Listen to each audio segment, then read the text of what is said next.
दोस्तों वीडियो के नीचे जो चैनल का नाम दिख रहा है कुछ अलग कुछ रोचक, उसके साइड में जो लाल रंग का सब्सक्राइब लिखा हुआ है उसको क्लिक करके साइड में जो बेल आइकन है, घंटा का आइकन, उसको ऑल कर दीजिए ताकि मैं जब भी वीडियोस अपलोड करूं आपको जानकारी मिले, आपको एसएमएस मिले, नोटिफिकेशन मिले। ठीक है, स्वागत है मेरे चैनल पर। दोस्तों पिछले वीडियो पे हमने पढ़ा था भीष्म पितामह बाण सैया पर सोए हुए युधिष्ठिर को बहुत सारा ज्ञान देते हैं, बहुत सारे बातें बताते हैं, साइकोलॉजी, राजनीति, फिर पुरुषों के बारे में, स्वप्न दोष के बारे में, साइंस, साइकोलॉजी, सब कुछ बताते हैं। तो अब तक हम लोग बहुत चैप्टर पढ़ चुके हैं अब तक। ठीक है, तो वो सारे वीडियो आप देख सकते हैं। इस वीडियो के नीचे चैनल के नेम पे क्लिक कीजिएगा, फिर प्लेलिस्ट में जा कर के शुरुआत से देख सकते हैं। उसके बाद पिछले वीडियो में हमने यहाँ ख़त्म किया था, अब यहाँ से शुरू करते हैं। श्वेतकेतु ने कहा शब्द और अर्थ में एक प्रकार से कोई नियत संबंध नहीं है। कमल के पत्ते पर स्थित जल की भांति शब्द एवं अर्थ का अनियत संबंध है, ऐसा जानो। सुरवचला बोली, महाप्राज्ञ, अर्थ पर ही शब्द की स्थिति है, अन्यथा उसकी स्थिति नहीं हो सकती। साधु शिरोमणि, यदि बिना अर्थ का कोई शब्द हो तो उसे बताइए। श्वेतकेतु ने कहा अर्थ के साथ शब्द का वाचकत्व रूप संबंध है। श्वेतकेतु और सुरवचला का बातचीत भीष्म पितामह युधिष्ठिर को बता रहे हैं। ठीक है, और वो संबंध नित्य है। यदि शब्द है तो उसका अर्थ भी सदा ही है। विपरीत क्रम से उच्चारण करने पर भी शब्द का कुछ ना कुछ अर्थ होता ही है, जैसे नदी या दिन इत्यादि। सुरवचला बोली, शब्द अर्थात वेद का आधार है, अर्थभूत परमात्मा, ऐसा ही विद्वानों ने कहा है और यही मेरा भी मत है। उस अर्थ का आधार लिए बिना तो शब्द टिक ही नहीं सकता, परंतु आप तो इनमें कोई नियत संबंध ही नहीं मानते हैं, अतः आपका कथन प्रसिद्धि के विपरीत है। श्वेतकेतु ने कहा मैंने प्रसिद्धि के विपरीत कुछ नहीं कहा है। देखो, आकाश के बिना पृथ्वी अथवा पार्थिव जगत टिक नहीं सकता, तथापि इनमें कोई नित्य संबंध नहीं है। शब्द और अर्थ का संबंध भी वैसा ही मानना चाहिए।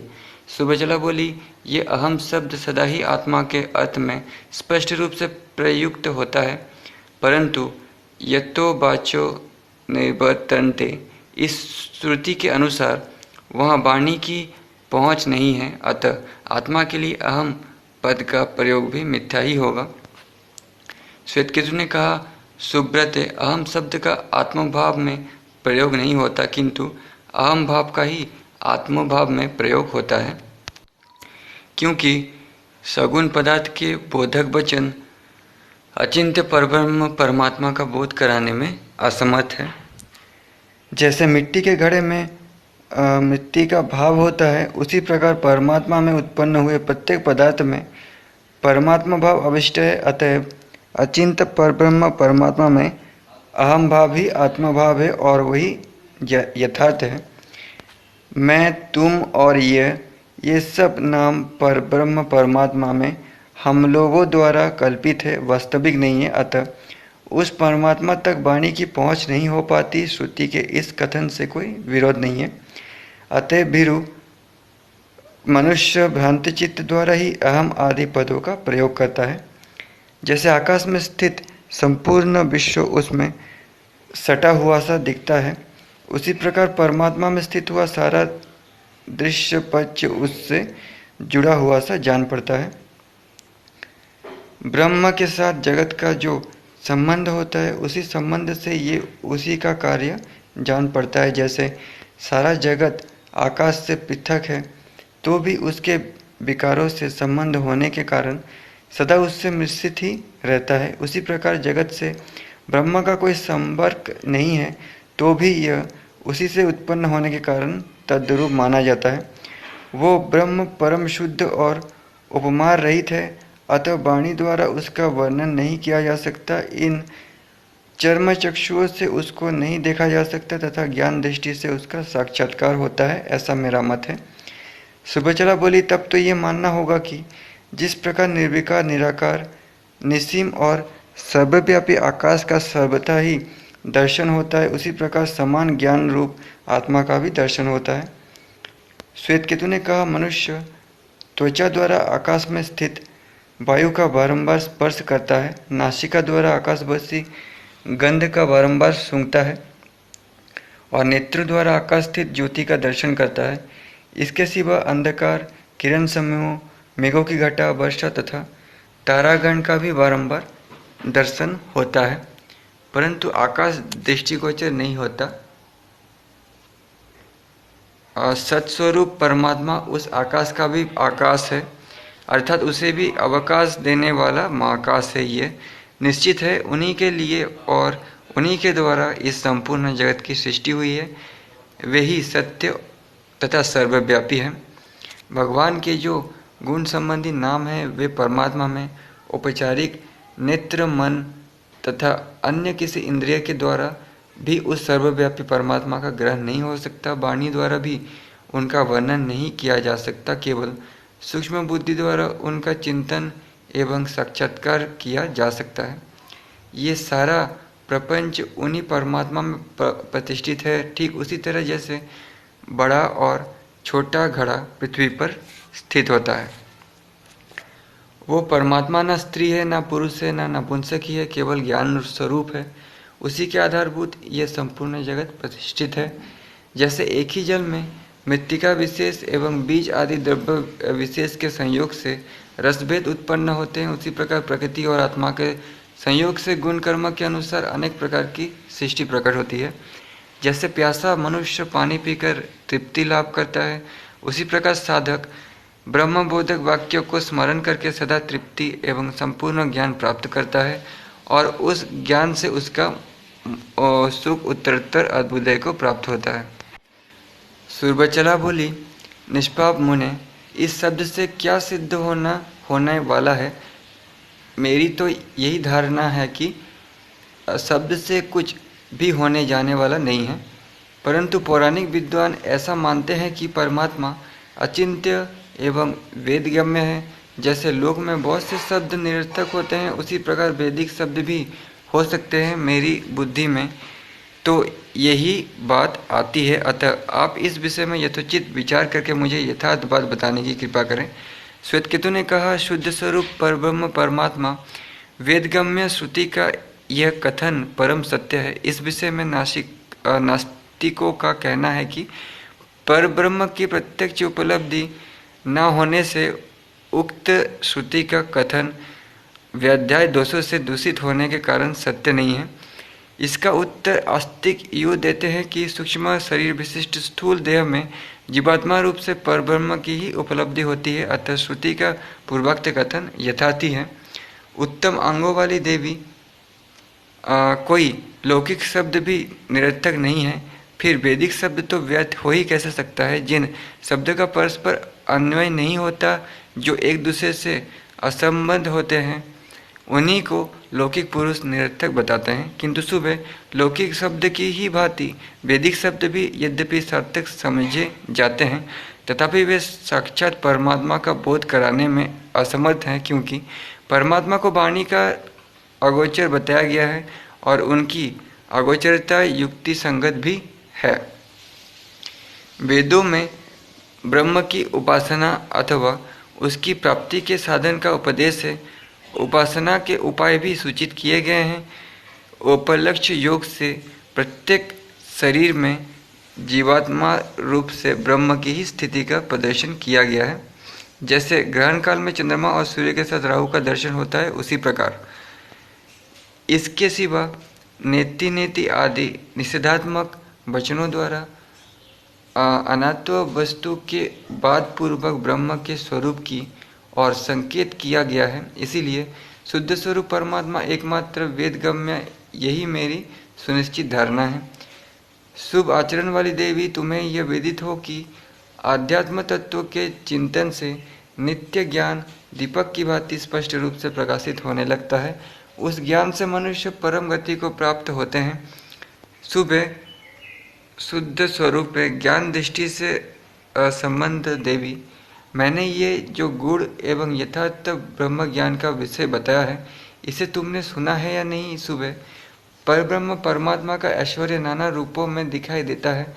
वायु की वहाँ तक पहुँच नहीं है। सूर्य और अग्नि उस परम पद स्वरूप परमेश्वर को प्रकाशित नहीं कर सकते। परमात्मा से ही ये संपूर्ण जगत परिपूर्ण है और वे ही प्रत्येक प्राणी के हृदय में आत्मा रूप से निवास करते हैं।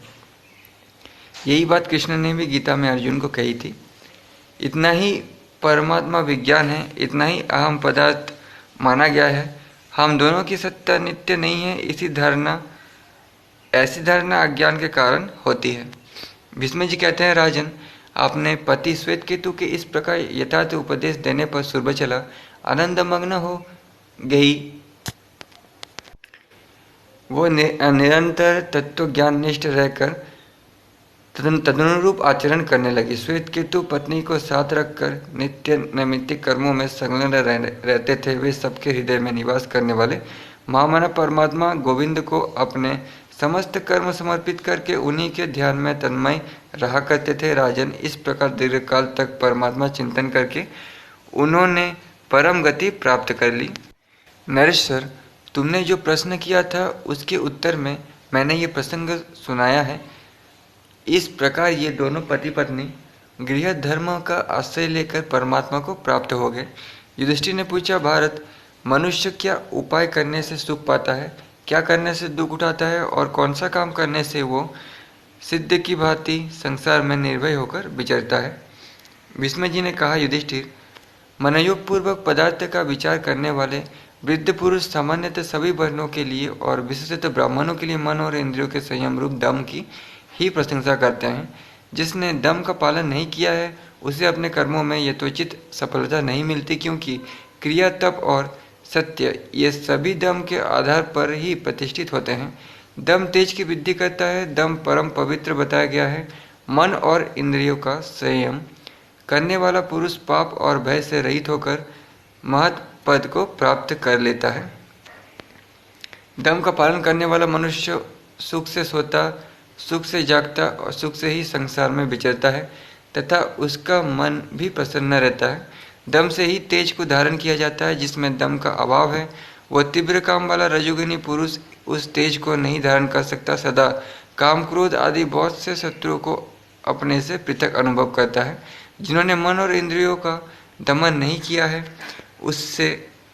उनसे समस्त प्राणियों को उसी प्रकार सदा भय बना रहता है जैसे मांसभक्षी व्याघ्र आदि जंतुओं से भय हुआ करता है। ऐसे उदंड मनुष्य की उच्च श्रृंग प्रवृत्ति को रोकने के लिए ही ब्रह्मा जी ने राजा की सृष्टि की है। चारों आश्रमों में दम को ही श्रेष्ठ बताया गया है। उन सब आश्रमों में धर्म का पालन करने से जो फल मिलता है, दमनशील पुरुष का वो फल और अधिक मात्रा में उपलब्ध होता है। अब मैं उन लक्षणों का वर्णन करूंगा जिनकी उत्पत्ति में दम ही कारण है। कृपणता का अभाव, उत्तेजना का ना होना, संतोष, श्रद्धा, क्रोध का ना आना, नित्य सरलता, अधिक बकवाद ना करना या बकवास ना करना, अभिमान का त्याग, गुरु सेवा, किसी के गुणों में दोष दृष्टि ना रखना, समस्त जीवों पर दया करना, किसी की चुगली ना करना, लोकापवाद, असत्य भाषण तथा निंदा, स्तुति आदि को त्याग देना, सत्पुरुषों के संग की इच्छा तथा भविष्य में आने वाले सुख की स्पृहा और दुख की चिंता ना करना। लेकिन दोस्तों, लोग आने वाले दुख की ही चिंता करते हैं और लोगों की चुगली भी करते हैं। ठीक है। जितेंद्रिय पुरुष किसी के साथ बैर नहीं करता, उसका सबके साथ अच्छा बर्ताव होता है। वो निंदा और स्तुति में समान भाव रखने वाला, सदाचारी, शीलवान, प्रसन्नचित्त, धैर्यवान तथा दोषों का दमन करने में समर्थ होता है। वो यह लोक में सम्मान पाता और मृत्यु के पश्चात स्वर्गलोक में जाता है। दमनशील पुरुष समस्त प्राणियों को दुर्लभ वस्तुएं देकर दूसरों को सुख पहुंचाकर स्वयं सुखी और प्रमोदित होता है। जो मनुष्य प्राणियों के हित में लगा रहता है और किसी से द्वेष नहीं करता है, वो बहुत बड़े जलाशय की भांति गंभीर होता है। उसके मन में कभी क्षोभ नहीं होता तथा वो सदा ज्ञानानंद से तृप्त एवं प्रसन्न रहता है। जो मनुष्य प्राणियों से निर्भय है तथा जिससे संपूर्ण प्राणी निर्भय हो गए हैं, वो दमनशील एवं बुद्धिमान पुरुष सब जीवों के लिए वंदनीय होता है।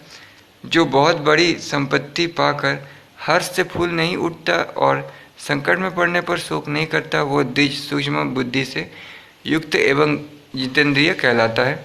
जो वेद शास्त्र का ज्ञाता और सत्पुरुषों द्वारा आचरण में लाए हुए शुभ कर्मों से पवित्र है तथा जिसने सदा ही धर्म का पालन किया है, वो अपने शुभ कर्मों का महान फल भोगता है।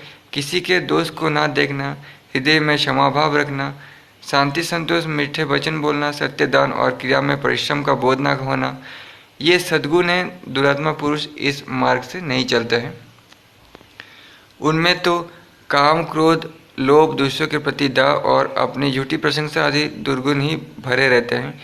इसीलिए उत्तम एवं कठोर व्रत का पालन करने वाले ब्राह्मण को चाहिए कि वो जितेंद्रिय होकर काम और क्रोध को वश में करे तथा ब्रह्मचर्य पालन पूर्वक उत्साह के साथ घोर तपस्या में संलग्न हो जाए एवं मृत्यु काल की प्रतीक्षा करता हुआ विघ्न बाधाओं से रहित हो धैर्यपूर्वक संपूर्ण जगत में विचरे। नेक्स्ट चैप्टर व्रत, तप, उपवास, ब्रह्मचर्य तथा अतिथि सेवा आदि का विवेचन।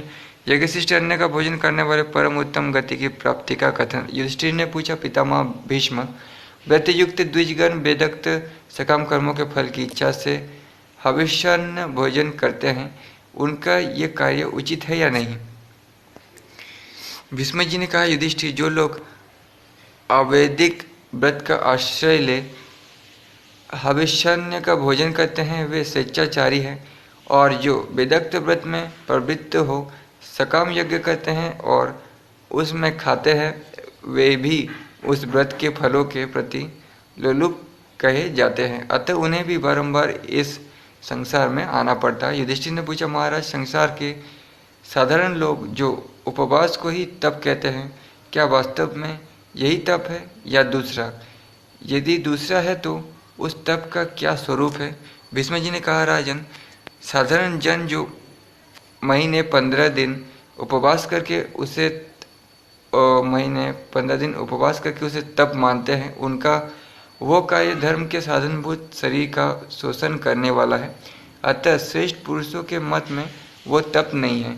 उनके मत में तो त्याग और विनय ही उत्तम तप है। इनका पालन करने वाला मनुष्य नित्य उपवासी और सदा ब्रह्मचारी है। भरतनंदन त्यागी और विनयी ब्राह्मण सदा मुनि और सर्वथा देवता समझा जाता है। वो कुटुंब के साथ रहकर भी निरंतर धर्म पालन की इच्छा रखें और निद्रा तथा आलस्य को कभी पास न आने दे। मांस कभी न खाए, सदा पवित्र रहे। वैश्यदेव आदि यज्ञ में बचे हुए अमृतमय अन्न का भोजन तथा देवता और अतिथि की पूजा करें। उसे सदा यज्ञशिष्ट भोजन का भोक्ता, अतिथि सेवा का व्रती, श्रद्धालु और देवता ब्राह्मणों का पूजक होना चाहिए। युधिष्ठिर ने पूछा, पितामह, मनुष्य नित्य उपवास करने वाला कैसे हो सकता है? यह सतत ब्रह्मचारी कैसे रह सकता है? वो किस प्रकार अन्न ग्रहण करे जिससे सदा यज्ञशिष्ट अन्न का भोक्ता हो सके तथा वो निरंतर अतिथि सेवा का व्रत भी कैसे निभा सकता है? भीष्म जी ने कहा, युधिष्ठिर, जो प्रतिदिन प्रातःकाल के सिवा फिर शाम को भी भोजन करे और बीच में कुछ न खाए, वो नित्य उपवास करने वाला होता है। जो द्विज केवल ऋतु स्नान के समय ही पत्नी के साथ समागम करता है, सदा सत्य बोलता है और नित्य ज्ञान में स्थित रहता है, वो सदा ब्रह्मचारी ही होता है। तथा जो कभी मांस ना खाए वो अमांसाहारी होता है। जो नित्य दान करने वाला है वो पवित्र माना जाता है। जो दिन में कभी नहीं सोता वो सदा जागने वाला समझा जाता है। युधिष्ठिर, जो सदा भरण पोषण करने के योग्य पिता माता आदि कुटुंबी जनों, सेवकों तथा अतिथि के भोजन कर लेने पर ही खाता है, वो केवल अमृत भोजन करता है, ऐसा समझो। जो अतिथियों को अन्न दिए बिना स्वयं भी नहीं खाता वो अतिथि प्रिय है। तथा जो देवताओं को अन्न दिए बिना ही भोजन नहीं करता वो देवभक्त है। जो द्विज, भृत्य और अतिथि के भोजन न करने पर स्वयं भी कभी अन्न ग्रहण नहीं करता, वो भोजन न करने के उस पुण्य से स्वर्गलोक पर विजय पा लेता है। देवगण, पितृगण, माता पिता तथा अतिथि सहित पितृवर्ग के अवशिष्ट अन्न को ही जो भोजन करता है उसे यज्ञशिष्ट अन्न का भोक्ता कहते हैं। जैसे ऐसे पुरुष को अक्षय लोक प्राप्त होते। ब्रह्मा जी तथा अप्सराओं सहित समस्त देवता उनके घर पर आकर उनकी परिक्रमा किया करते हैं। जो देवताओं और पितरों के साथ अर्थात उन्हें उनका भाग अर्पण करके भोजन करता है, वे इस लोक में पुत्र पौत्रों के साथ रहकर आनंद भोगते हैं और परलोक में भी उन्हें परम उत्तम गति प्राप्त होती है। नेक्स्ट चैप्टर, सनत कुमार जी का ऋषियों को भगवत स्वरूप का उपदेश देना। युधिष्ठिर ने पूछा, राजन, जगत में कुछ विद्वान जड़ और चेतन अथवा प्रकृति और पुरुष दो तत्वों का प्रतिपादन करते हैं। कुछ लोग जीव, ईश्वरीय और प्रकृति इन तीनों तत्वों का वर्णन करते हैं और कितने ही विद्वान अनेक तत्वों का निरूपण करते रहते हैं। अतः कहीं ना विश्वास किया जा सकता है ना अविश्वास। इसके सिवा वो परब्रह्म परमात्मा दिखाई नहीं देता है। नाना प्रकार के शास्त्र हैं और भिन्न भिन्न प्रकार से उनका वर्णन किया गया है। इसलिए पितामह, मैं किस सिद्धांत का आश्रय लेकर रहूं, ये मुझे बताइए। भीष्म जी ने कहा, राजन, शास्त्रों के विचार में प्रभावशाली सभी महात्मा अपने अपने सिद्धांत के प्रतिपादन में स्थित है। ऐसे पंडित इस जगत में बहुत है, परंतु उनमें वास्तव में कौन तत्वों का जानने वाला विद्वान है और कौन शास्त्र चर्चा में पंडित है, ये कहना कठिन है। सबके तत्वों को भलीभांति समझकर जैसी रुचि हो उसी के अनुसार आचरण करे। इस विषय में एक प्राचीन इतिहास प्रसिद्ध है। एक समय बहुत से भावितात्मा मुनियों का इसी विषय को लेकर आपस में बड़ा भारी वाद विवाद हुआ था। हिमालय पर्वत के पार्श्वभाग में कठोर व्रत का पालन करने वाले 6000 ऋषियों की एक बैठक हुई थी। उनमें से कुछ लोग इस जगत को सदा रहने वाला बताते थे, कुछ इसे ईश्वरीय सहित कहते थे और कुछ लोग बिना ईश्वर के ही जगत की उत्पत्ति का प्रतिपादन करते थे। कुछ लोगों का कहना था कि इसका कोई प्राकृतिक कारण नहीं है तथा कुछ लोगों का मत ये था कि वास्तव में इन संपूर्ण जगत की सत्ता है ही नहीं। इस प्रकार दूसरे ब्राह्मणों में कुछ लोग स्वभाव को, कितने ही कर्म को, बहुत पुरुषार्थ को, दूसरे लोग देव को और अन्य बहुत से लोग स्वभाव, कर्म आदि सभी को जगत का कारण बताते हैं। वे नाना प्रकार के शास्त्र के प्रवर्तक थे तथा अनेक प्रकार की सैकड़ों युक्तियों द्वारा अपने मत का पोषण करते थे। राजन, वे सभी ब्राह्मण स्वभाव से ही इस शास्त्रार्थ में एक दूसरे को पराजित करने की इच्छा रखते थे। तदनंतर उन वादी और प्रतिवादियों में मूलभूत प्रश्न को लेकर बड़ा भारी वाद विवाद खड़ा हो गया। उनमें से कितने ही क्रोध में भरकर एक दूसरे के पात्र, दंड, बतकल, मृगचर्म और वस्तुओं को भी नष्ट करने लगे, यानी झगड़ा लड़ाई करने लगे। तत्पश्चात शांत होने पर वे सभी शेष ब्राह्मण महर्षि वशिष्ठ से बोले, प्रभु, आप ही हमें सनातन तत्व का उपदेश करें। ये सुनकर वशिष्ठ ने उत्तर दिया, विप्रवरो, मैं उस सनातन तत्व के विषय में कुछ नहीं जानता। तब वे सब ब्राह्मण एक साथ नारद मुनि से बोले, महाभाग, आप ही हमें सनातन तत्व का उपदेश करें, क्योंकि आप तत्ववेत्ता हैं। तब भगवान नारद ने उन ब्राह्मणों से कहा, विप्रवर, मैं उस तत्व को नहीं जानता। हम सब लोग मिलकर कहीं और चले। इस जगत में कौन ऐसा विद्वान है जिसमें मोह न हो तथा जो उस अद्भुत अमृत तत्व के प्रतिपादन में समर्थ हो। ये बातचीत हो ही रही थी कि उन ब्राह्मणों में किसी अदृश्य देवता की बात सुनी। ब्राह्मणों सनत कुमार के आश्रम पर जाकर पूछा, वे तुम्हें तत्वज्ञान का उपदेश करेंगे।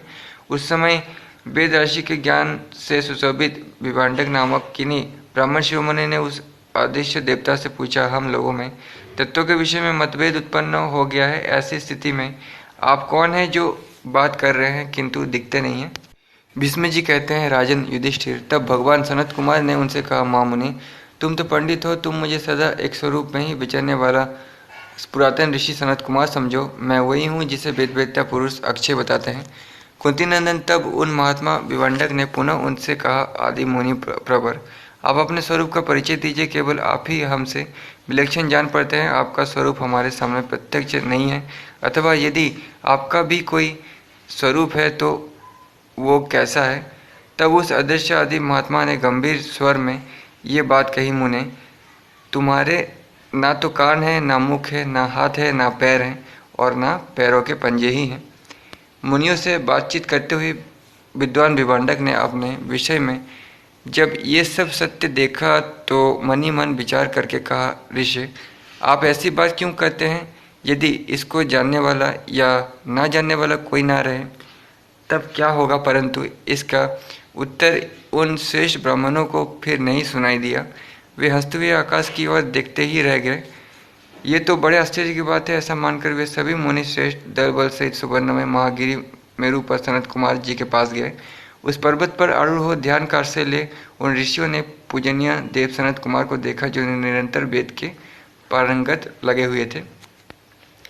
राजेंद्र, 1 वर्ष पूर्ण होने पर जब महामुनि सनत कुमार प्रकृतिस्थ हुए तब वे ब्राह्मण उन्हें प्रणाम करके खड़े हो गए।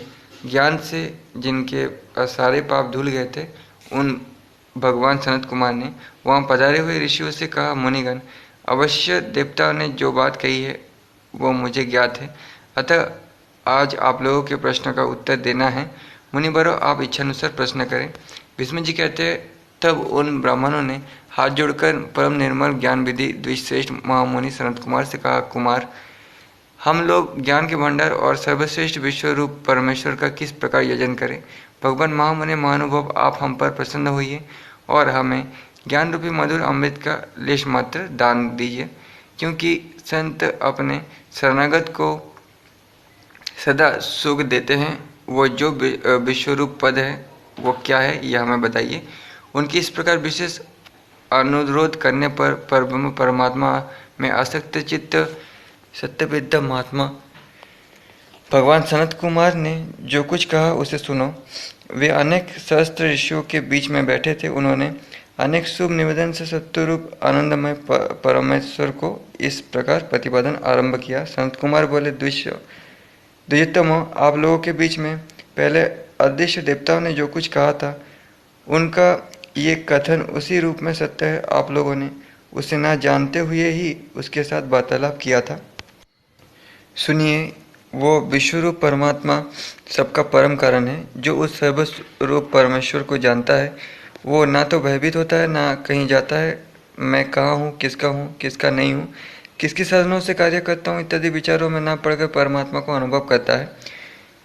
वो परमात्मा युग युग में व्यापक है। वो जड़ात्मक प्रपंच से अत्यंत भिन्न रूप में पृथक पृथक स्थित है।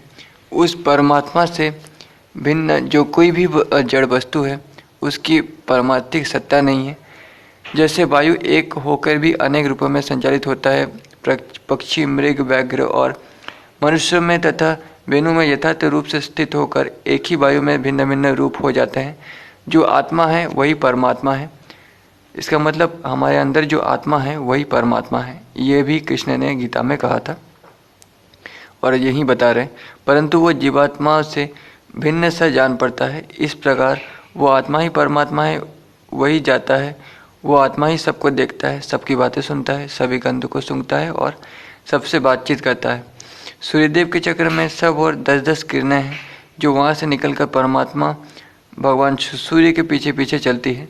सूर्यदेव प्रतिदिन अस्त होते हैं और पूर्ण दिशा में उदित होते हैं, परंतु वे उदय और अस्त दोनों ही सूर्य में नहीं हैं। इसी प्रकार शरीर के अंतर्गत अंतर्यामी रूप से जो भगवान नारायण विराजमान हैं, उनको जानो। उनमें शरीर और अशरीर भाव सूर्य में उदय अस्त की भांति कल्पित है। विप्रवरों, आप लोगों को गिरते पड़ते, चलते फिरते और खाते पीते प्रत्येक कार्य के समय ऊपर नीचे आदि प्रत्येक देश और दिशा में एकमात्र भगवान नारायण सर्वत्र विराज रहे हैं, ऐसा अनुभव करना चाहिए। उनका दिव्य सुवर्णमय धाम की परम पद जानना चाहिए। तो दोस्तों, वेदों पुराणों में भी भगवान श्रीहरि विष्णु को ही भगवान कहा गया है। इसके अलावा और किसी को भी भगवान का स्थान नहीं दिया गया है। ब्रह्मा महादेव भी भगवान नहीं है। वो लोग वर देकर ही भगवान का पद हासिल किया है। उसे पाकर जीवन कृतार्थ हो जाता है। वो स्वयं ही अपना प्रकाशक और स्वयं ही अपने आप में अंतर्यामी आत्मा है। भौरा पहले रस का संचय कर लेता है, तब फूल के चारों ओर चक्कर लगाने लगता है। उसी प्रकार जो ज्ञानी पुरुष देहाभिमानी जैसा बनकर लोक संग्रह के लिए सब विषय का अनुभव करता है, वो ना तो मुँह में पड़ता है और ना क्षीण ही होता है। कोई भी उस परमात्मा को अपने चर्म चक्षुओं से नहीं देख सकता। अंतःकरण में स्थित निर्मल बुद्धि के द्वारा ही उसके रूप को ज्ञानी पुरुष देख पाता है। उस परमात्मा का मंत्र द्वारा यजन किया जाता है तथा शेष द्विज ही उसका यजन करता है। वो अमृत स्वरूप परमात्मा ना धर्मी है ना अधर्मी। वो द्वंद्वों से अतीत और ईर्ष्या द्वेष से शून्य है। इसमें संदेह नहीं कि वो ज्ञान से परितृप्त होकर सुखपूर्वक सोता है। तथा ये भगवान अपनी माया द्वारा जगत की सृष्टि करते हैं। जिसका हृदय मोह से आच्छन्न है, वो अपने कारणभूत परमात्मा को नहीं जानता। वही ध्यान, दर्शन, मनन और देखी हुई वस्तुओं का बोध प्राप्त करता है। संपूर्ण जगत की उत्पत्ति करने वाले उस अनंत परमात्मा को कौन जान सकता है मुनिवरों? मुझसे जहाँ तक हो सकता था मैंने उसका स्वरूप बता दिया, अब आप लोग जाइए। भीष्म जी कहते हैं, राजन युधिष्ठिर, इस प्रकार ज्ञान के समुद्र की उत्पत्ति के कारणभूत मनोहर आकृति वाले सनत कुमार को प्रणाम करके उनका दर्शन करने के पश्चात वे सब ऋषि मुनि वहाँ से चले गए। अतः महाराज कुंती कुमार, तुम भी ज्ञान योग से साधन में तत्पर हो जाओ। ऐसा ज्ञान ही संपूर्ण दुखों का विनाश करने वाला है। जो लोग महान दुख के आकर बने हुए हैं उन मनुष्य के परित्राण के लिए पूर्व काल में पुराण पुरुष महात्मा महामुनि शिरोमणि नारायण ऋषि ने इस ज्ञान को प्रकट किया था। ये अविनाशी है। नारायण ऋषि भी नारायण के अवतार हैं, ठीक है, और उन्हीं का दूसरा जन्म कृष्ण है। युधिष्ठिर ने पूछा, भारत, इस लोक में जो यह शुभ या अशुभ कर्म होता है वो पुरुष को उसके सुख दुख रूप फल भोगने में लगा ही देता है, परंतु पुरुष उस कर्मों का करता है या नहीं, इस विषय में मुझे संदेह है। अतः पितामह, मैं आपके द्वारा इसका तत्वयुक्त समाधान सुनना चाहता हूँ। भीष्म जी ने कहा, युधिष्ठिर, इस विषय में विज्ञ पुरुष इंद्र और प्रहलाद के संवाद रूप एक प्राचीन इतिहास का उदाहरण दिया करते हैं।